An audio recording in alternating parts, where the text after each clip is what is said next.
হচ্ছে যে এই যে এত ল্যাংচা হাব হচ্ছে, সেক্টর 5, সেক্টর 6, এত তেলে ভাজাও তো হচ্ছে শিল্প। কাশফুলের বালিশ নিয়ে তো মমতা বন্দ্যোপাধ্যায় নিজে বলছেন। হ্যাঁ, যদি কোনো মানুষের এরকম ধারণা থাকে তাহলে তার দেশে, তার রাজ্যে ওই রকমই শিল্পের প্রগতি এরকমই হবে। অপশন কি, অল্টারনেটিভ কি আছে সেটা এক্ষুনি বলার সময় আসেনি। অনিল কাপুরের নায়কটা দেখেছেন? না, আমি দেখিনি। দেখুন, আপনি তো সিনেমা ভালোবাসেন, গান সিনেমা ভালোবাসি। সেখানে একদিনের মুখ্যমন্ত্রী হয়ে একজন অভিনেতা অনিল কাপুর সেই চরিত্রে গোটা বাংলা নয় গোটা মহারাষ্ট্রকে পরিবর্তন করেছিল। পর পর পর পর আপনার মতনই প্রায় সাসপেন্ড করছিল, বিভিন্ন লোকের চাকরি বলেছিল স্যাক করে নেব। আপনি কি অ্যাকচুয়ালি এরকম? আপনাকে অনেকে বলে অরণ্যদেব, আপনাকে অনেকে ভগবান বলছে। অরণ্যদেব তো ব্যঙ্গ করে কুণাল ঘোষ বলেছিল, তাতে আমি মজাই পেয়েছিলাম। কুণাল ঘোষ অরণ্যদেব বলে সমালোচনায় মানে মজা পান? আপনাকে নিয়ে ট্রোল কুণাল ঘোষ যা যা সমালোচনা করেছেন তিনি অত্যন্ত মজাদার ভাবে করেছেন। আমি সেগুলো অত্যন্ত এনজয় করেছি। আমি কুণাল ঘোষের সঙ্গে যখন দেখা হয়েছিল বলেছিলাম যে আপনি একজন নেতাকে বলেছিলেন উনি সকালে বিজেপি, দুপুরবেলা তৃণমূল, তারপরে আবার জনতা পার্টি বা কংগ্রেস এরকম, বা সম্বুধ শুক্র। সম্বুধ শুক্র তৃণমূল, মঙ্গল বৃহস্পতি শনি উনি বিজেপি, আর রবিবার উনি রেস্ট নেন বলে আমরা খুব হাসাহাসি করেছিলাম, একদিন আড্ডা মারছিলাম। কিন্তু আপনার এই যে স্ট্যাচুটা আমরা অনেক ওপরে রেখে দিয়েছিলাম, এবার আপনি তো আমাদের পাশে বসছেন, রাস্তায় যাবেন, হাজার হাজার এটা আমি দীপক অধিকারী দেবকেও জিজ্ঞেস করেছিলাম, যার সিনেমা আমি দেখতে যাই 300 টাকা 400 টাকা খরচা করে, একবার হাত টাচ করে দিলে একজন মেয়ে অজ্ঞান হয়ে পড়ে যায় অষ্টদশী। ঠিক সেরকম আপনাকেও একই কথা বলছি। জাজ সাহেব অভিজিৎ গঙ্গোপাধ্যায়ের যে স্টেচার ছিল, এখন তো রাস্তায় দাঁড়িয়ে হয়তো তৃণমূলের 4টে চ্যাংড়া ছেলে আপনার বিরুদ্ধে ফ্ল্যাগ নিয়ে কথা বলবে। আমি আমার 56 বছর বয়সে জজ হয়েছিলাম। 61 বছর কিছুদিনের মাথায় আমি জজ সিট থেকে, জাজের সিট থেকে পদত্যাগ করে চলে এসেছি। ঠিক আছে, এই 56 বছরটা আমার কেটেছিল কি করে? 56 বছর কেটেছিল কি করে? আমি তো মানুষের সঙ্গেই মিশতাম। সমালোচনায় আপনার গা শোয়া হয়ে গেছে। সমালোচনা কে সমালোচনা করেছে? তৃণমূল কংগ্রেসের আজকে তৃণমূল কংগ্রেসের লোকগুলো তো দুর্বৃত্তরা, কিছু জানে না, অর্ধশিক্ষিত। তাপস রায় তো বেরিয়ে আসছে। তাপস রায় বেরিয়ে আসছে, তৃণমূল থেকে বেরিয়ে আসছে। মানে আপনি বলছেন তৃণমূল ইজ ইকুয়ালস টু দুর্বৃত্ত? সবাই নয়, কিন্তু একটা বিরাট অংশ।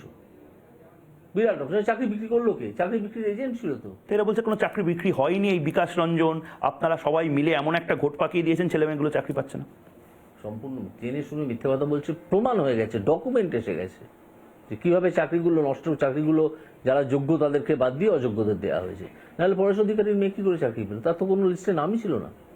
তাকে একেবারে একটা উদাহরণ আমি আপনাকে দিচ্ছি, এরকম হাজার উদাহরণ দেওয়া যায়। স্যার আমাকে একটা কথা বলুন, এটা নিয়ে অনেক দর্শকও মেসেজ করছে আমাকে, যেহেতু আপনি আইনটা মানে আইনজ্ঞ শুধু নয়, আপনি এত মানে লেজেন্ডারি জায়গায় বাংলাতে রয়েছেন। সিএএ আর কয়েকদিনের মধ্যে হয়তো লাগু হয়ে যাবে। সিএএ বাংলায় কেন জরুরি? কারণ তৃণমূল কংগ্রেসের পক্ষ থেকে কারণ বাংলা একটা বিরাট অংশে আপনার আন্তর্জাতিক সীমানা আছে।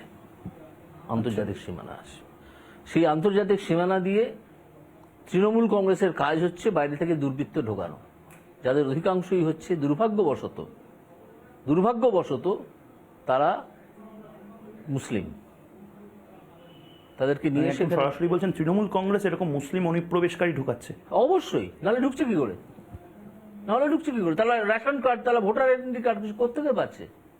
এগুলো নিয়ে তো বিশদ তদন্ত হওয়া দরকার। কোনো তদন্ত হলে তৃণমূল বলবে কেন তদন্ত হচ্ছে, কোর্ট কেন সিবিআই দিচ্ছে, জজ হচ্ছে সে অরণ্যদেব না কি সব এইসব বলতে শুরু করবে সব ব্যাপারে। আজকে জানেন, আজকে আমি যখন চলে আসছি, প্রায় চলে আসবো, আমার চেম্বার থেকে বেরোচ্ছি, তখন আমার কাছে 3 জন আইনজীবী এলেন, এসে বললেন 100 দিনের টাকার আমাদের কাছে 1000 ডকুমেন্ট আছে, আমরা আপনাকে দেবো। বুঝেছেন? সেই ডকুমেন্টে একটা উদাহরণ দিলেন, সেই ডকুমেন্টে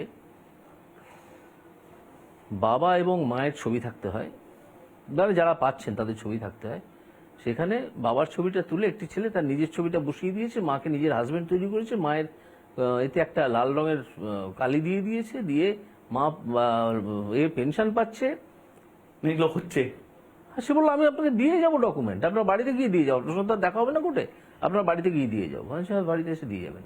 কিন্তু জজ সাহেব মানে এটা যদি গল্প না হয়, এটা যদি বিন্দুমাত্র এইগুলো আপনি মানে আমার এখনো মনে আছে আপনি যে ধরনের মামলা বা যে ধরনের রায় বিভিন্ন সময় দিয়েছিলেন, হাত জোর করে আমি নাম করছি না, বহু সংস্থার এবং যে অ্যাসোসিয়েশনের মাথা তাদেরকে হাত জোর করে তাকে বলতে হয়েছে আমার চাকরিটা খাবেন না বা আমার চাকরিটা নেবেন না বা ইডিসিবিআই মিস করবেন না। 5 বার 5 জন মানুষকে বলতে হবে, আবেদন করতে হবে, মিছিল করতে হবে একটা এই ধরনের রায়ের জন্য। মানুষের মধ্যেই আসতে হবে। মানুষই শেষ কথা বলবে। অবশ্যই। তো কে শেষ কথা বলবে? তালপাতার সেপাই কে শেষ কথা বলবে? তালপাতার সেপাই তো জিতেছে। কে তালপাতার সেপাই জিতেছে? কিসের জয়? পাশ থেকে তার দুর্বৃত্তদের সরিয়ে দিন না, দেখবো কিরম যেতে, দেখবো কেমন যেতে। ওসব জেতা নাকি? 72 সালে 77 সাজানো বিধানসভা করেছিলেন, 77 পরে কি অবস্থা? কংগ্রেস বলে কোনো জিনিসই পশ্চিমবঙ্গে নেই। যদি সেটা না করতেন তাহলে হয়তো কংগ্রেস বলে একটা জিনিস থাকতো। এই যে 72 থেকে 77 যে গল্পটা সিপিএম বলে, তার মধ্যে তো কিছু সত্যতা আছে, কিছু সত্যতা তো আছে, তাই না? তাহলে কাশীপুর গণহত্যা সিদ্ধার্থ শঙ্কর রায়ের ভাবমূর্তি উজ্জ্বল করেছিল? করেনি। এইসব ঘটনা যদি কেউ ঘটে তাহলে সে আর রাজনীতিবিদ থাকে না। সে হতে পারে পাঞ্জাবের গভর্নর, হতে পারে আমেরিকাতে গিয়ে রাষ্ট্রদূত হতে পারে, কিন্তু মানুষের শ্রদ্ধা কোনোদিন অর্জন করবে না, তাকে মানুষ স্তুতি দেবে। মানে আপনি বলছেন যে তৃণমূল কংগ্রেসে নতুন যিনি নবাগত সেনাপতি, তার চারপাশ থেকে পুলিশ যদি সরিয়ে নেওয়া হয় তিনি হারবেন শুধু নয়, তৃণমূল দলটা উঠে যেতে পারে। হ্যাঁ, তৃণমূল দলটা উঠে যাবে। খুব বড় কথা বলছেন স্যার, আমি সেই কারণে আমি বিশ্বাস প্রকাশ করছি। তৃণমূল দলটা উঠে যাবে, তৃণমূল দল উঠে যাবে, শুধু দুটো গ্রেফতারির অপেক্ষা। দুটো গ্রেফতারি হোক না, আমরা তো চাইছি যে দুটো গ্রেফতারি হোক। কে নাম বলবো না এখন, নাম বলবো না। আপনি এই দুটো শব্দ বলে গোটা বাংলা নয়, গোটা দেশে যারা বাঙালিরা রিপাবলিক বাংলা দেখছেন মানে আবার তারা নিজেদের মতো অ্যাসেস করুন না। দুটো গ্রেফতারি তৃণমূল দলটাকে ভেঙে ফেলে দেবে, সরিয়ে যাবে একেবারে, খুঁজে পাবেন না। হওয়ার সম্ভাবনা মানে আমি মানে রাজনৈতিক নেতার মতন বলছি না। জজ সাহেব আপনার কাছে কি মেরিট আছে? জজ সাহেব আমাকে বলবেন না, আমি জজ থেকে পদত্যাগ করেছি। আচ্ছা, রিটায়ার্ড জাস্টিস অভিজিৎ গঙ্গোপাধ্যায়, আপনি কি কোনো মেরিটের ভিত্তিতে বলছেন? আমি আমার অ্যাসেসমেন্টের, সোসাইটির অ্যাসেসমেন্টের ভিত্তিতে বলছি। দুজন মানুষের অ্যাসেসমেন্টের, তাদের গ্রেফতারি হওয়ার সম্ভাবনা রয়েছে? অবশ্যই রয়েছে, অবশ্যই রয়েছে। মানে কখন কি হয়ে যায় কিচ্ছু বলা যায় না, কিচ্ছু বলা যায় না, কিচ্ছু বলা যায় না, কিচ্ছু বলা যায় না।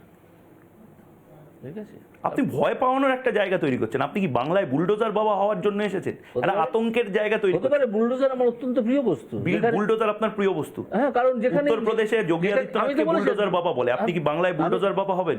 আমি বলেছিলাম তো, যোগীর কাছ থেকে 3টে বুলডোজার ভাড়া করে আনুন, তাদের নাম দিন সেকুলার বুলডোজার, বলে যে বেআইনি নির্মাণগুলো আছে ওগুলো ভেঙে দিন, বলেছিলাম তো। তারপর আমি যে কটা বেআইনি নির্মাণ ভাঙার অর্ডার দিয়েছিলাম কিছুদিনের জন্য, আমার কাছে কিছু মামলা ছিল, প্রত্যেকটা ভাঙা হয়েছে, একটা হয়নি। শুধু প্রত্যেকটা বলবো না, একটা বাদে সব কটা ভাঙা হয়েছে। আপনি করছেন কি সিস্টেমের সাথে? তো মানে খেলা খেলছেন। সিস্টেম অত্যন্ত রটন হয়ে গেছে সিস্টেমটা। এই সিস্টেম কি আপনি ভাবছেন বিধান রায়ের আমলের সিস্টেম আছে? এমনকি জ্যোতি বসুর প্রথম 5 বছরের আমলের সিস্টেমও নেই। সিস্টেমটাই তো খারাপ হয়ে গেছে, সিস্টেমটা বদলে যাবে। কে বদলাবে? যদি বিজেপি বদলাবে। আপনি আশার আলো দেখাচ্ছেন যে বিজেপি বদলাতে পারবে? বিজেপি বদলাতে পারবে। শিক্ষিত সংস্কৃতিবান বাঙালিরা বিজেপিতে আসবে। বাঙালির অ্যাকসেপ্ট করতে একটু সময় হয়তো লাগছে, কিন্তু বাঙালি একদিন খুব শীঘ্রই বুঝতে পারবে যে বিজেপি। তৃণমূল তো বলে বিজেপি উত্তরপ্রদেশের পার্টি, বিজেপি তৃণমূল কোথাকার পার্টি ভাই?